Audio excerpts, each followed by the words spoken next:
আপনি কি কখনো রাতের আকাশের দিকে তাকিয়ে ভেবেছেন, আমি এখানে কেন? এই বিশাল মহাবিশ্বে আমার অস্তিত্বের মানে কি? প্রতিদিন সকালে ঘুম থেকে উঠি, কাজ করি, খাই, ঘুমাই, কিন্তু কখনো কি থেমে ভেবেছেন এই সব কিছুর উদ্দেশ্য কি? আজকের এই ভিডিওতে আমরা খুঁজে দেখব সেই প্রশ্নের উত্তর, যা হাজার বছর ধরে দার্শনিক, বিজ্ঞানী আর সাধকরা খুঁজে চলেছেন।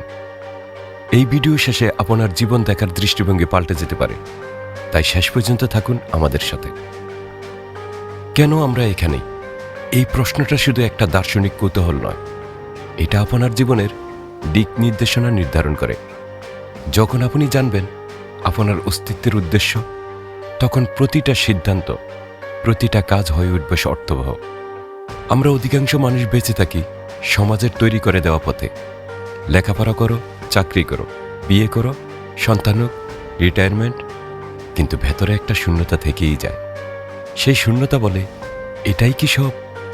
না, এটাই সব নয়। আমাদের অস্তিত্ব অনেক বড় কিছুর অংশ।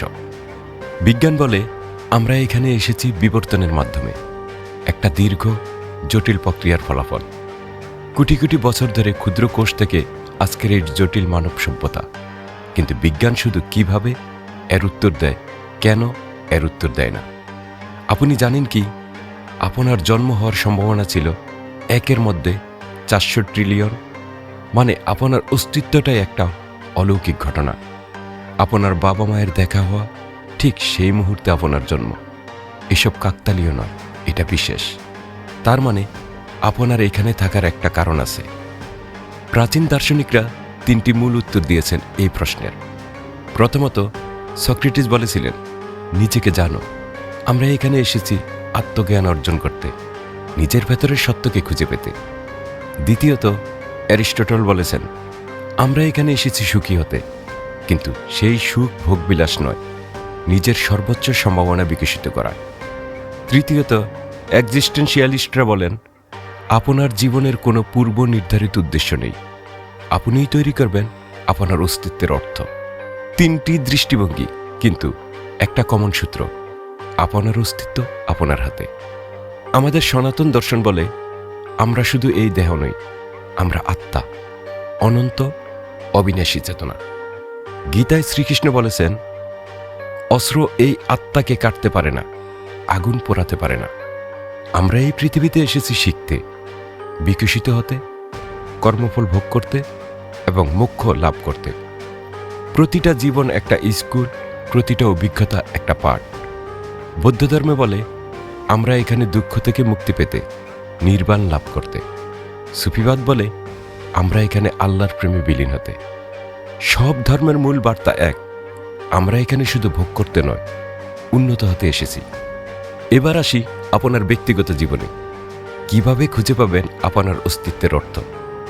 প্রথম প্রশ্ন করুন নিজেকে, আমি কি ভালোবাসি? কোন কাজটা করতে করতে আমি সময়ের হিসাব হারিয়ে ফেলি? দ্বিতীয়ত, আমি কিসে ভালো? আমার কোন প্রতিভা আছে যা অন্যদের সাহায্য করতে পারে? তৃতীয়ত, পৃথিবীর কি প্রয়োজন আছে যেটা আমি পূরণ করতে পারি? এই 3টি প্রশ্নের উত্তর যেখানে মিলবে, সেখানেই আপনার জীবনের উদ্দেশ্য।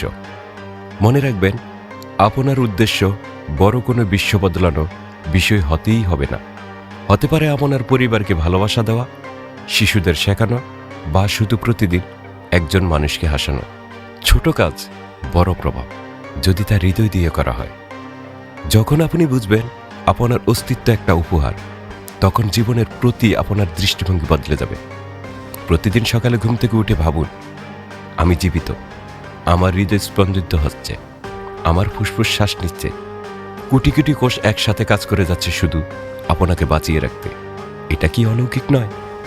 আপনার কাছে আজকের এই দিন আছে, এই মুহূর্তটা আছে, এটা নিশ্চিত নয়? তাই প্রতিটা মুহূর্তকে অর্থবহ করে তুলুন। কৃতজ্ঞতা হলো সবচেয়ে বড় শক্তি। যখন আপনি কৃতজ্ঞ থাকবেন, তখন জীবন আপনাকে আরও কৃতজ্ঞ হওয়ার কারণ দেবে। তো কেন আমরা এখানে? উত্তরটা এক একজনের কাছে এক এক রকম। কেউ বলবে প্রেম ছড়াতে, কেউ বলবে জ্ঞান অর্জন করতে, কেউ বলবে সৃষ্টি করতে। কিন্তু আমার বিশ্বাস, আমরা সবাই এখানে এসেছি নিজের সেরা সংস্করণ হতে, এবং সেই যাত্রায় অন্যদের অনুপ্রাণিত করতে। আপনার অস্তিত্ব একটা বিশাল পাজলের একটা অপরিহার্য টুকরো। আপনি ছাড়া এই ছবি অসম্পূর্ণ। তাই আজ থেকে নিজেকে প্রশ্ন করুন, আমি কি সেই জীবনযাপন করছি যার জন্য আমি এসেছি? না হলে এখনই সময় পাল্টানোর। মনে রাখবেন, জীবন একটা যাত্রা, গন্তব্য নয়। প্রতিটা পদক্ষেপে অর্থ খুঁজুন, প্রতিটা মুহূর্তে উপস্থিত থাকুন। আপনার অস্তিত্ব একটা উপহার, এটাকে উদযাপন করুন।